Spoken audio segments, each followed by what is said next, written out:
Good morning, everybody. I'm Penny Lee Deer from Support Our Troops Committee Arts for Vets, and I want to welcome everyone here, guests and all of our veterans, and I have a number of thank yous to take care of. So first of all, many thanks to our donors. Poetsandwriters.org is where we get the primary funding for this particular project. Julia, our facilitator, who's with Veterans Writing Workshop. And of course, our sponsors, Zaloga Post, and other private donors. This happens to be our third women's writing workshop, two from Arts for Vets in collaboration with the Veterans Writing Workshop. So we're huge thanks for everybody, and especially to all of our women writers. We couldn't have done it without you, right? And to be able to open up your hearts and trust your stories with us in this place. And now you're going to share it with the world. So that's really significant.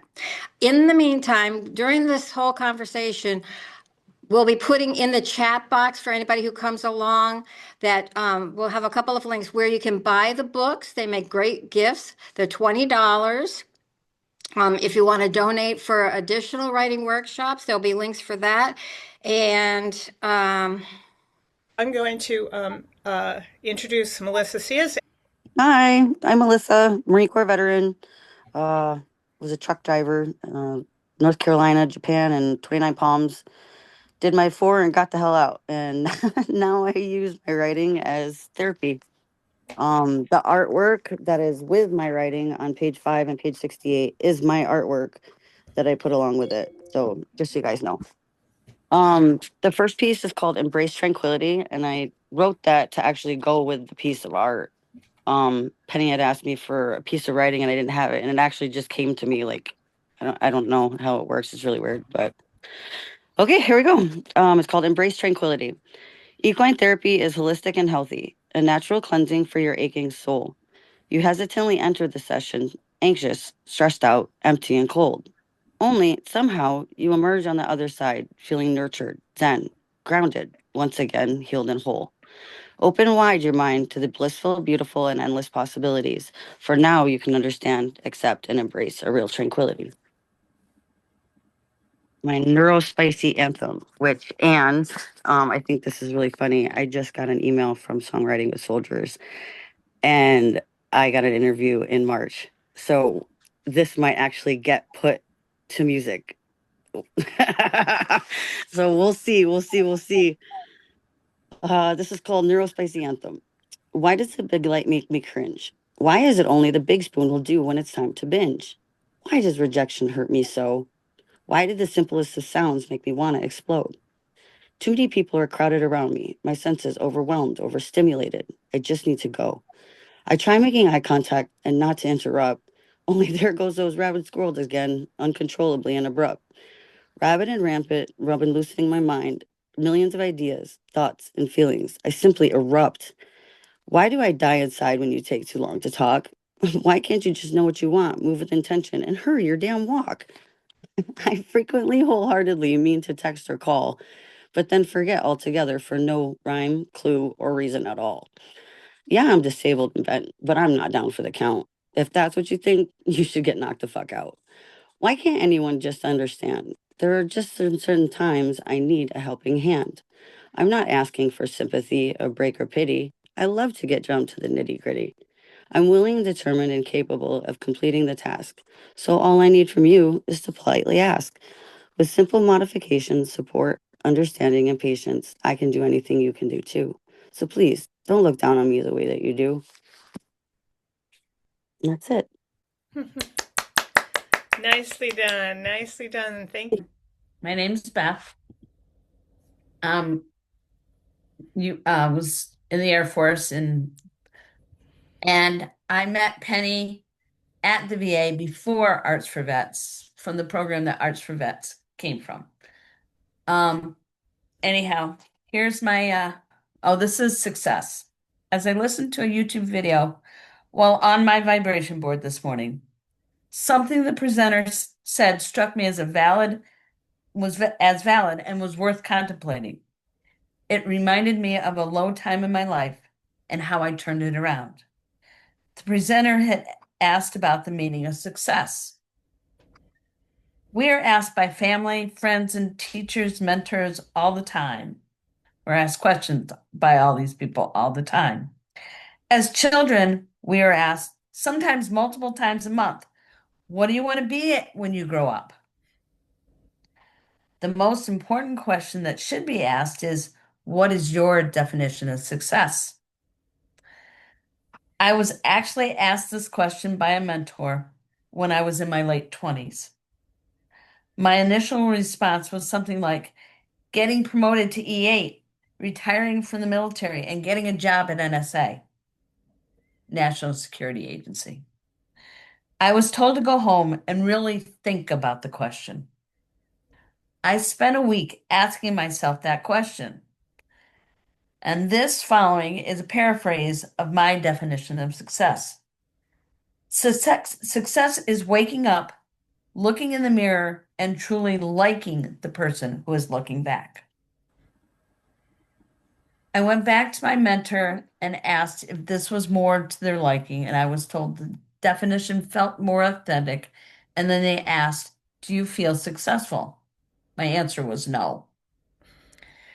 Their solution was simple.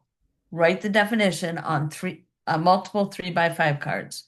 Put one inside my wallet with my bills, another in the purse, another on the center of my steering wheel, one on my bathroom mirror, and anywhere else I would see it every single day. Then every time I saw it, I was to read it out loud if possible, but read every word. After about a month of doing this, I noticed minor changes. The biggest was paying attention to what I was doing. And if whatever I was doing didn't bring me joy or satisfaction, changing the action. Of course, I could not make changes at work, but my downtime changed drastically. I had those cards everywhere for the rest of that tour of duty. At my next, it was still on my bathroom mirror. But my answer most morning was yes. Not only did I like the person in the mirror, but I also loved her. I have not thought of that in a long time, but I think I will make myself a few new notes or a sign to put on my wall. It can't hurt. I hope it will allow me to accept myself for who I have become.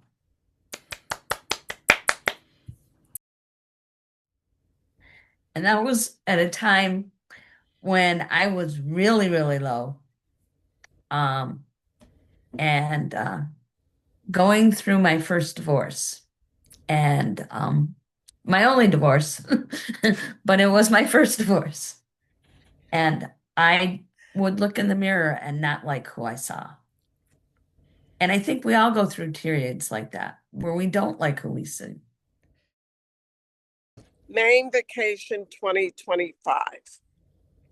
I sat behind the bushes. Every year in August, we go on a vacation to Moody Beach in Wells, Maine. We, including Pastor Nick Burt, his wife, and me. Usually our vacation starts after church on Sunday and ends on Saturday. This year, we went 2 weeks earlier in August and stayed for 2 weeks.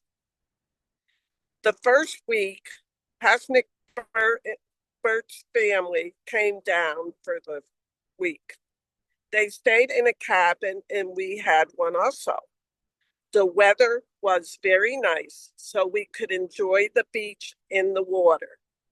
Of course, lobster was on our menu every day, along with chowder, clams, and scallops.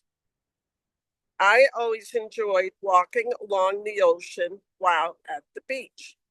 We also rode around our favorite spots while in Maine. One was Walker's Point Estate, which is also known as the Bush Compound. It is a private family estate and former summer White House during the presidency of George H.W. Bush.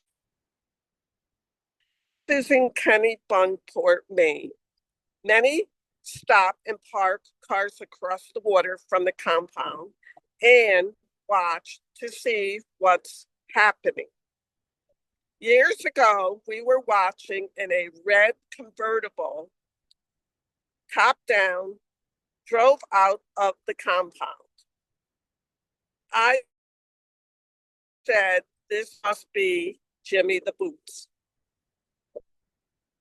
Well, we went to, I have to hold this, it's shaking, Barnacle Billy's in Perkins Cove, Algonquin for dinner. I asked the waitress if President Bush ever came in for lunch or dinner. Yes was the answer. Next, I asked, how about Jimmy the Boots? Yes was the answer again. Now we are planning to attend church on Sunday at St. Anne's Episcopal Church in Kennebunkport. Service at 10 a.m. at the Seaside Chapel outside. This was a beautiful day, so we arrived to enter, and Secret Service was there directing us. I was directly behind President Bush in the 5th row. During communion, I walked right up by the president, let's say a foot away. I should have said hi or shook his hand, which I didn't. This made our day. This reminds me when we went to Sunday school in Plains, Georgia. President Carter was the teacher. Rosalind was right by his side. We did get our picture taken with them. So the next week, my family came down for a few days. This is one vacation I will treasure. The end. Very nice. Very nice. Thank you. This is large is to soft as hard is to small. Before trying to end it, I was large in the same way the sky is large, too large for the horizon, spilling over the other side, a place beyond what the eye can see. Walking up to death taught me that instead of small, soft sits opposite of large. I can't say I understand this and definitely can't explain it. Just carry it gently. The same way the sky carries the sun in one hand and moon in the other, saving both from sinking into the ocean. The art of unpacking while en route. My 1,200 square foot, 2-bedroom, 2-bath condo has in it a skyline of towering brown boxes against every wall. At night, I sleep on a cot surrounded by unopened fragments of myself, books, clothes, kitchen utensils, board games. Every single thing I own offers no refuge, but instead reflects back to me all that life is and is not. I unpack a bag I carried on my shoulder the day something in me decided to drive my pearly white 2-door sports car into a pole at 120 miles an hour. In the bag, a 2015 calendar, a referral to the Mayo Clinic, medical appointment slips, blood work results, orders to Korea, my pay record, a certificate of completion, and class photo from the military deception planners course, black ballpoint pen, sticky note art. I line up the items along the hallway and photograph them as though it's some kind of procession from what has been to everything that has yet to become. The future summoning me forward and forward from where I am, all that I am. The only way to get there from here is by unpacking my way, all the way through it. Living in the landscape even as it changes and I no longer recognize myself. In this 15-year blizzard that has become my life, the faintest scent of spring floats on air, promising to lift the snow blankets so my seed might feel the sun, grow into itself, become what it knows from the root. So lovely. I Was 50 by Sandy Arnold. When I was 50 years old, my health started to fail me. I was under so much stress. A workaholic out of habit and necessity. I was the primary breadwinner. Work got me away from my unhappy home life. I felt unappreciated and unloved. I never had time to relax. I was pulled in so many directions: a wife, a mother, a daughter whose mother had dementia, a nurse, and a soldier. Stress does a number on your body. My body started to attack itself. I went from 200 pounds to 130 without even trying. Had no appetite. The pain, both physical and emotional, was unbearable. I couldn't sleep. I'd cry, making my pillow wet with tears. When I finally went to sleep, it was out of pure exhaustion. In order to stay asleep, I would incorporate my pain into my dreams. It hurt all over. It was like somebody was trying to beat me up, torturing me. I dreamt that I was in a concentration camp. I refused them to give them the information they wanted, and the torture kept getting worse and worse until I woke up in a panic and in severe pain. It was difficult to move. It took a good 6 to 8 months to finally be diagnosed with severe rheumatoid arthritis. Then I still didn't get the proper treatment. The rheumatologist told me that he could not prescribe the medication that I needed. We had to play that insurance game. I had to work my way up from the least inexpensive drugs and prove they did not work before the doctor could prescribe the stronger, very expensive medication that I needed. Otherwise, the insurance company would not pay for them. In the meantime, the disease kept getting worse. It also started to affect my organs.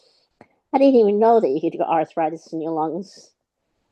Bones in my body deformed, my hands most visible. My left hand contracted into a fist. On my right hand, my fingers wouldn't bend. It was like trying to do something wearing oven mitts. Everything got more difficult. Things you take for granted, and when they actually do, became a task for me and very time consuming. My body got stiff and it was difficult to move, to walk, to turn in bed, to sit. It was even more difficult to get up from a sitting position. I'd rock back and forth, putting my nose over my toes. After 7 attempts and not being strong enough even to push myself up, I'd fall back in the chair. This happened many times, and finally there was enough momentum that I can get far enough forward that gravity helps me get up. Sometimes I go so far forward that I'd feel I'm going to roll into a somersault. I'd really be in trouble if that happened. I'd not be able to get myself off from the floor and probably would break a bone. I struggled to keep working, but somehow I managed. At age 55, I retired. I always hated that word limitation. It shows up a lot, especially all sorts of applications for jobs, workshops, retreats, and even applications to volunteer. To me, I have no limitations. My life model has always been to adjust, adapt, and to overcome. Suddenly, I'm 70. I've been in and out of the hospital several times. My immune system is shot. The flu puts me in intensive care. COVID terrified me. When I asked people to wear a mask around me for my protection, some would refuse and still do. Hell, I'm not asking to wear a gas mask like we did in the service, just a piece of cloth over your mouth and nose. One person told me if he saw me, he would spit on me because he believed the mask did nothing to protect.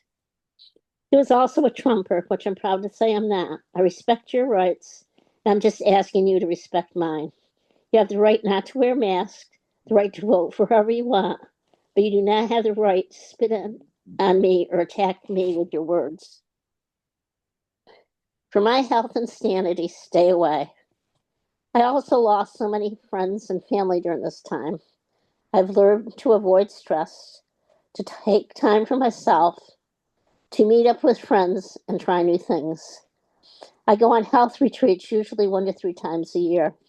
I don't mention my hands until I get there. I don't want to be rejected without trying.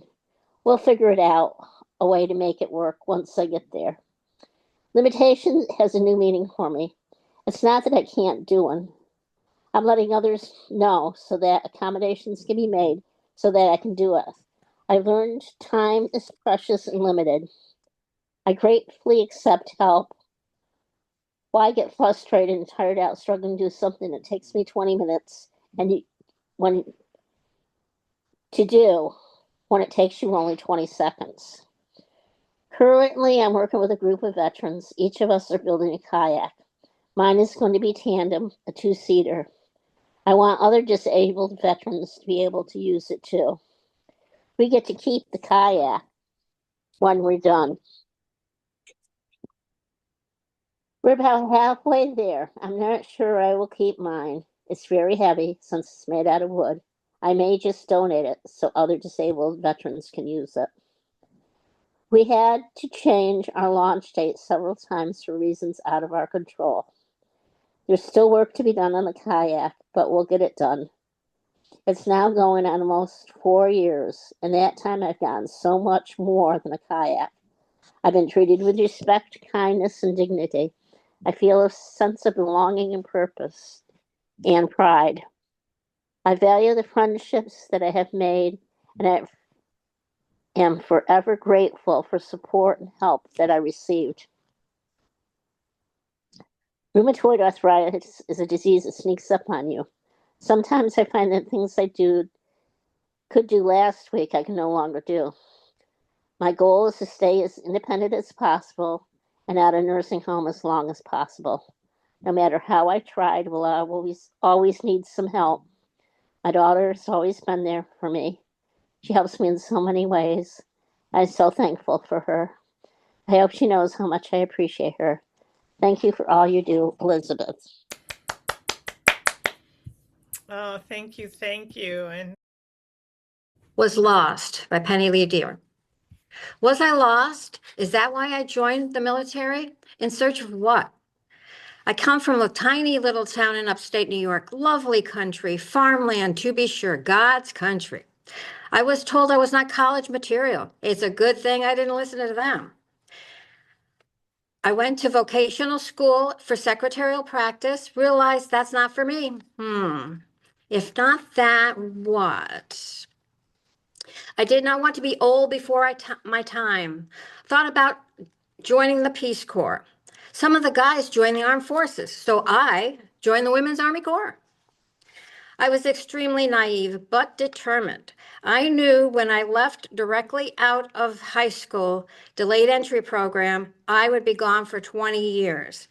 I would retire at age 39 for the first time.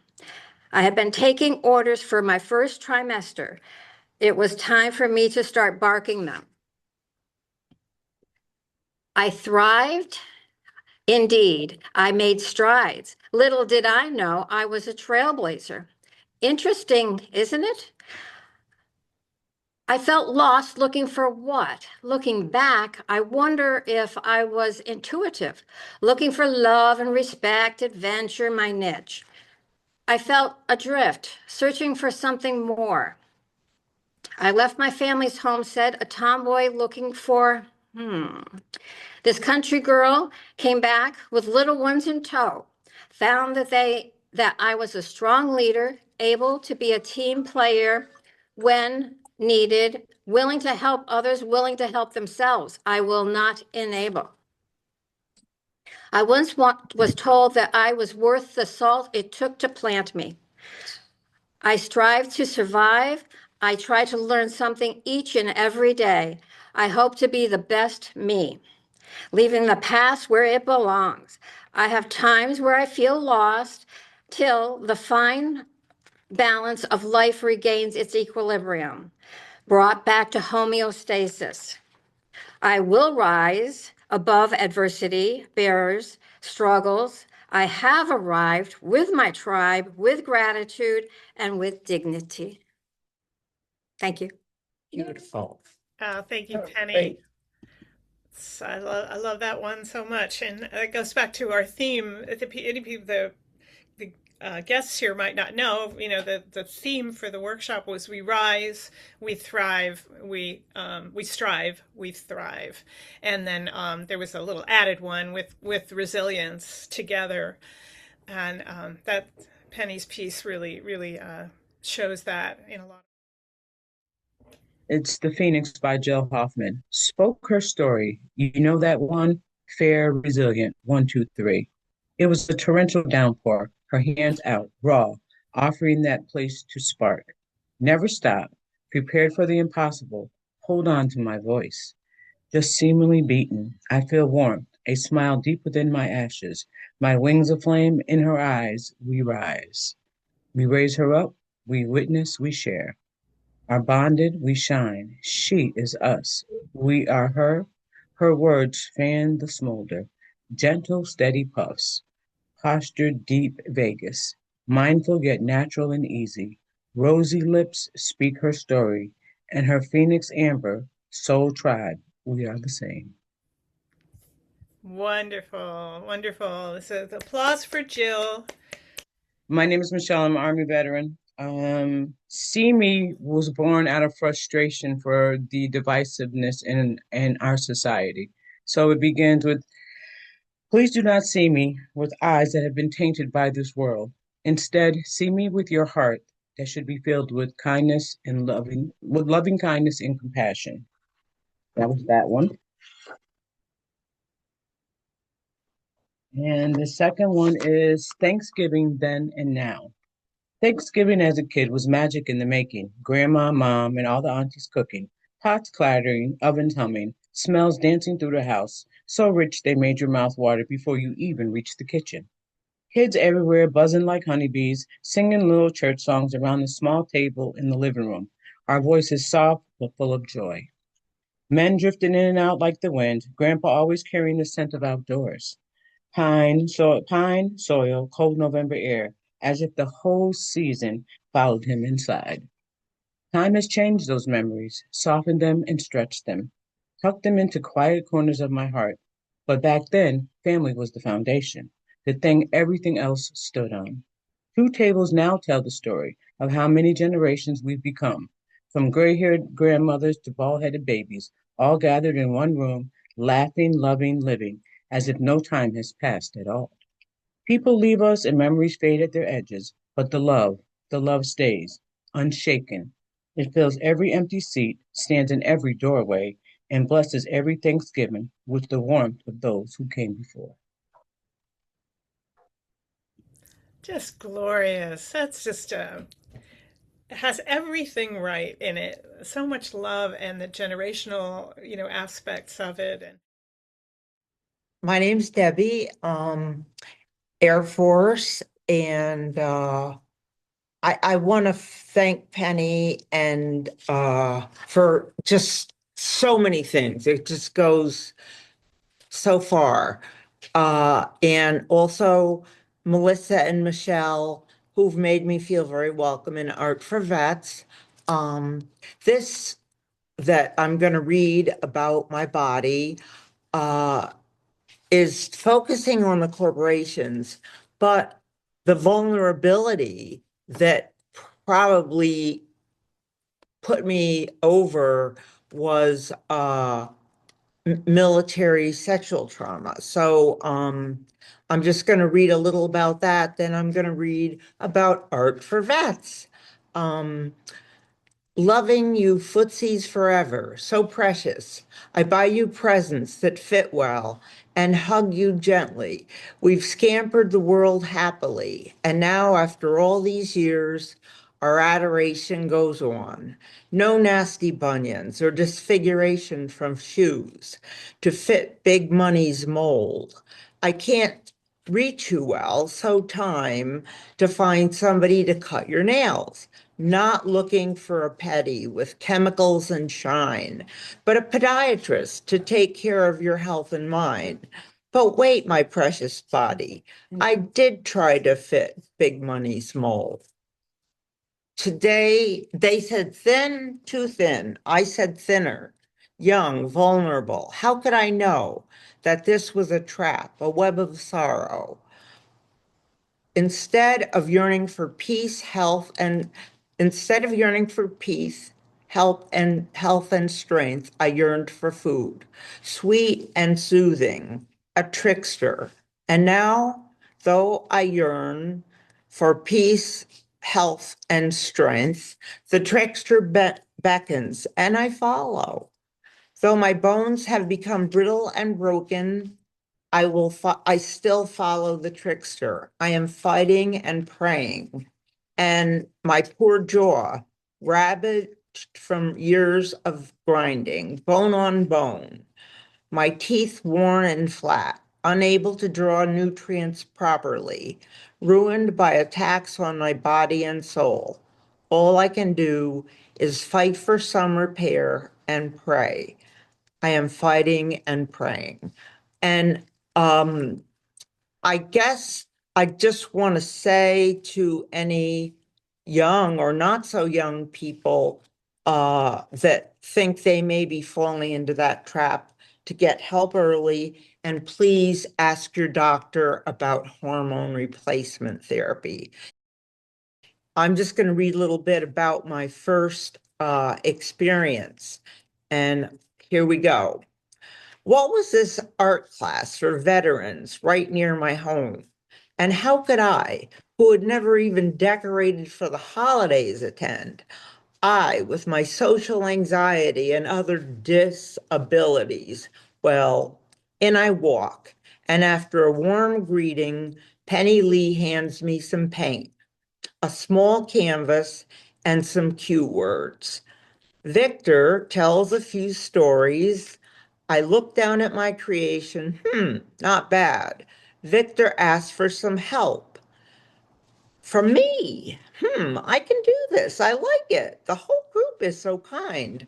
Shortly after, I find out through Penny Lee about other opportunities. A writing group. I feel braver now. I am dealing with issues that want my attention. The other women are warm and creative and gentle. The next opportunity is to read in front of kindergartners at a horse farm through the Dolly Parton reading program. But I don't drive. In walks Melissa, a young woman whose book, a young woman whose book I've noticed walked bravely through adversity to accomplish so much. Our talk is warm and she is very helpful. Resources that hadn't seemed possible materialized.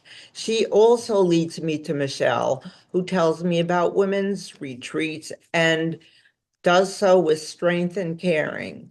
I want to meet Melissa again, as well as Penny Lee and Sue. I help get the artwork ready for a show. It is gorgeous. Penny Lee keeps us all posted. How does she do all of this? I want more. Uh, I walk back home to the Montclair, as it is called, home. I like the sound of that. It's beautifully furnished.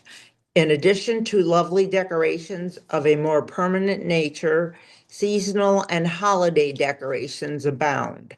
There is a lovely courtyard with pool, gazebo, grills, flowers, etc. From my windows, I see a soothing brick church. I seem to have settled in immediately. At my age, it seems to be a good place to die. Not to be gruesome. I hope to live many more years, but as a practical matter, I do like the plan. Thank you. Thank you so much. My name is Jen Vaughn, and I've been with the program. I'm really fortunate. I don't live in the area of Albany, but I met Penny through Warrior Riders, and I really like the way our paths continue to intertwine, because now I'm actually part of David's workshop as well, which really makes that it's almost like one of those trying to find out who did the murder, and with all the connections, that's how I feel like my life is, and my strings are really all tied together. There's so many connections. I appreciate that so much about this group and the support. Like even Michelle reading somebody else's poem, like how sweet is that?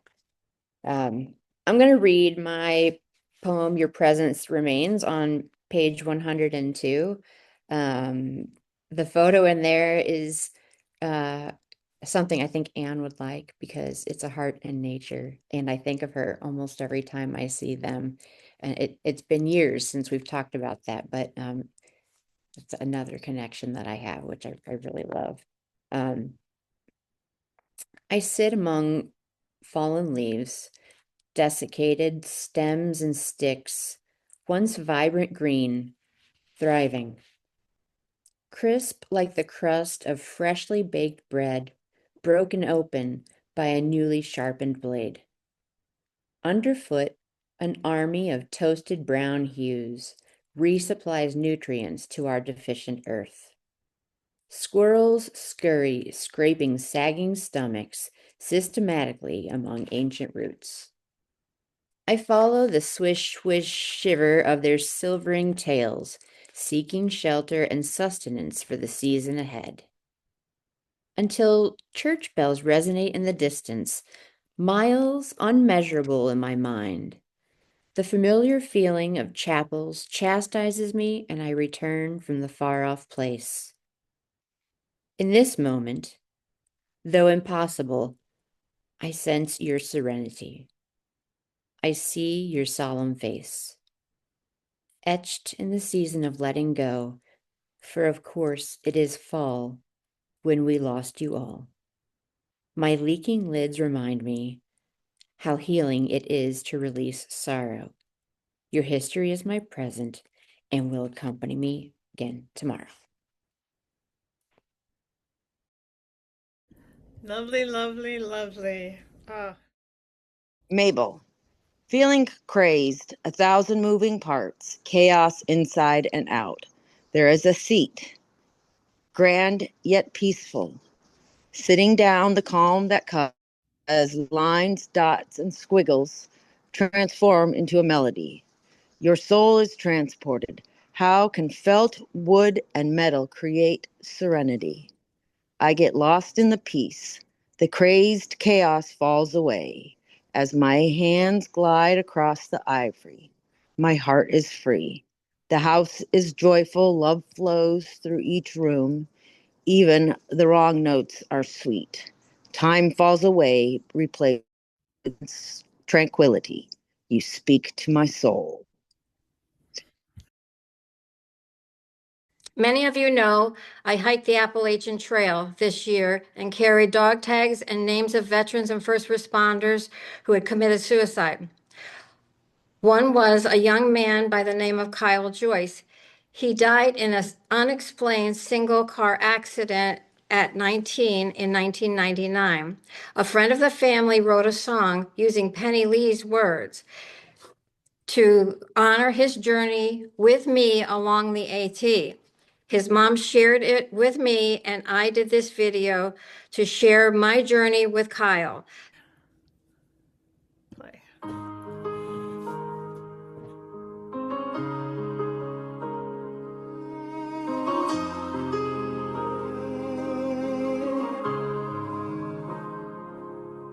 From Georgia pines to Maine's cold air,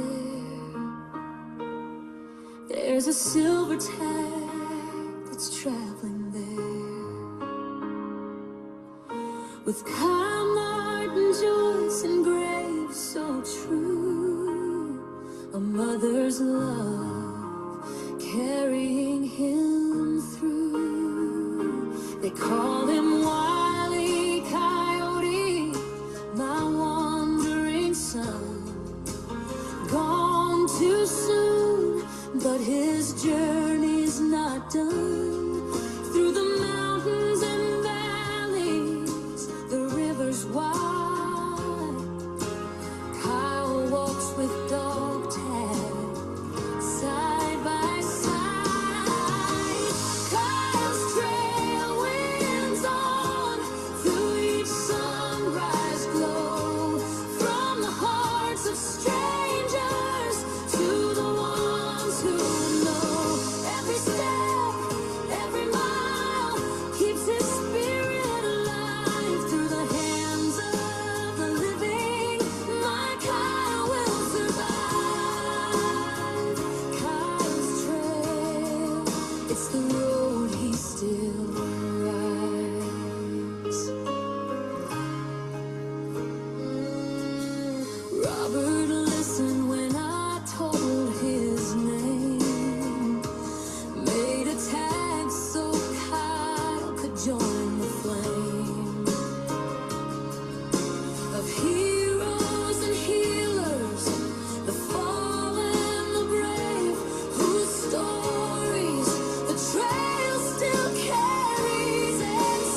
through small town porches and mountain rain, through joy and sorrow, through loss and gain.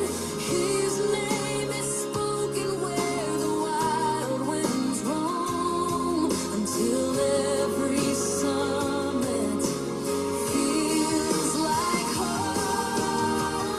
Cows trail winds on through each sunrise glow, from the hearts of strangers to the ones who know. Every step, every mile keeps his spirit alive, through the hands of the living. My cow will survive. Kyle's trail, it's the road he still rides.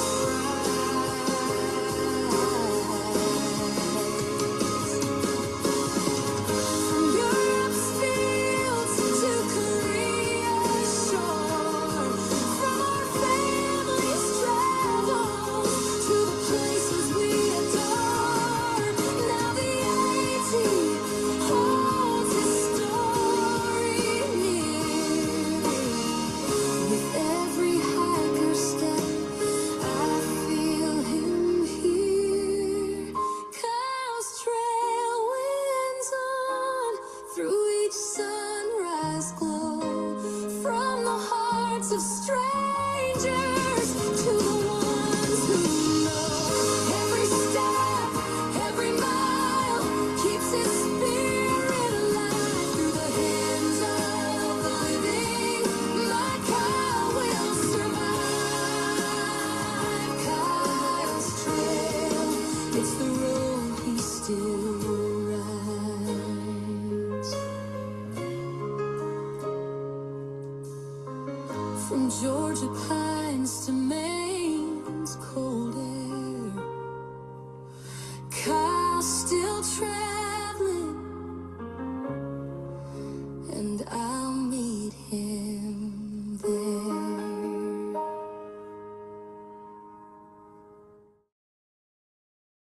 And now I have the dog tag back. Robert sent it to me. So, You know, this is really an addicting group for me. I really do like it so much. I'm actually going to be Putting next. all my stuff into storage and moving in April to nowhere and everywhere.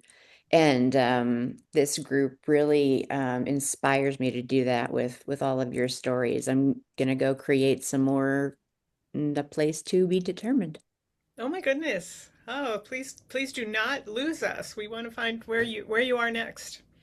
Well, the internet is good for some things. True. Very true. Very That true. is true.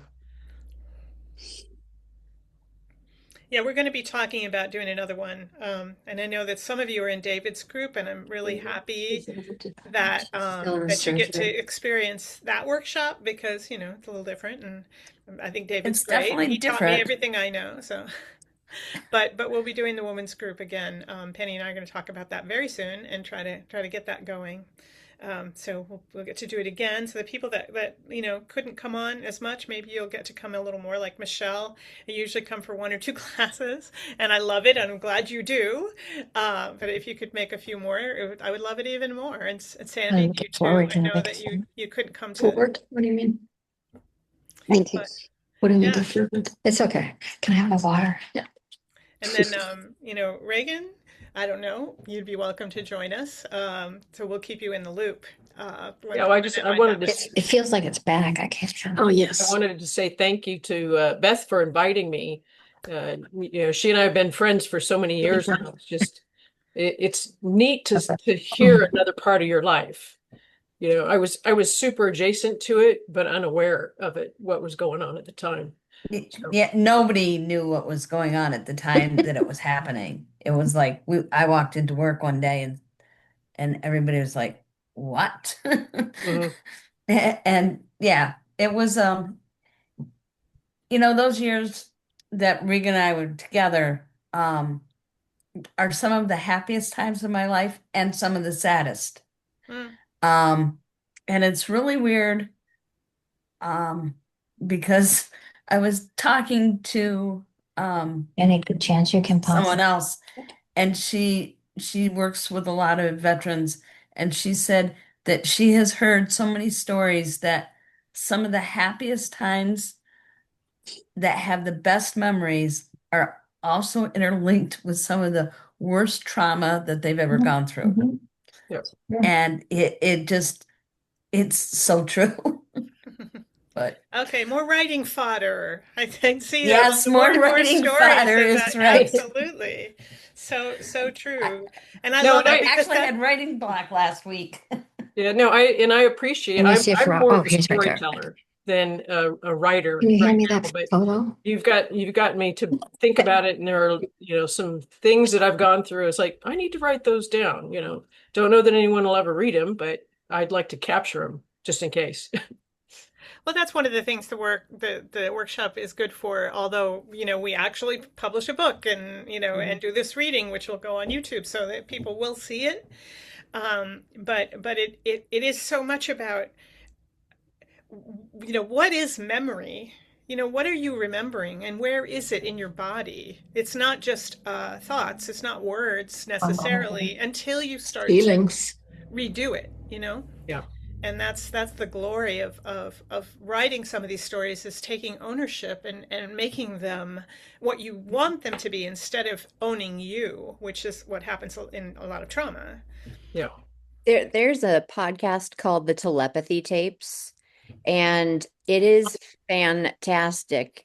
There's a doctor who was very materialistic until he had his own near-death experience, which he never believed in until it happened.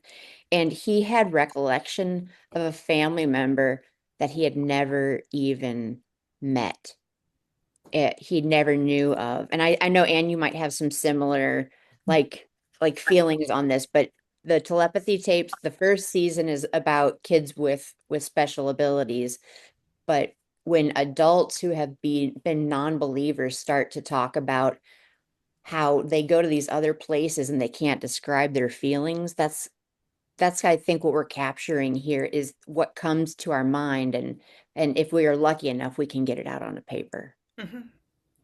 Jen, is this a series that's online or that is? Yeah, it's a podcast. If you go anywhere, you can listen to them. It's called the Telepathy Tapes. And season one is pretty long and it deals with the kids. I can see it on here. But the second season has been really great with adults who are verbal, expressing things that they have seen in their experiences when they weren't conscious. This doctor had meningitis and was in a coma, a medically induced coma when this happened. I want to say, again, it's been a privilege to listen to you, to listen to your stories, to watch your process as you write, as you come up with these beautiful pieces of writing. I look forward to doing it again soon. And just want to wish everybody, a happy spring, and hopefully we'll be seeing you in a few months. But like I said, Penny, I'll be talking about that real soon. All right. If anybody has any final goodbyes or anything, say them now because I'm going to shut you down. Just I thanks just want to say thank you Thank to you. everybody, and Thank you for the Penny, opportunity. thanks for keeping me on your radar and keeping in touch with me, keeping me going. I gotta go. I gotta go to horse therapy, so I'll talk to you later. Okay. Bye, Bye, all. everybody. Bye. Well, bye, everybody, and thanks for the guests for coming. Keep writing. Keep writing. Yes, keep writing. Everyone keep writing.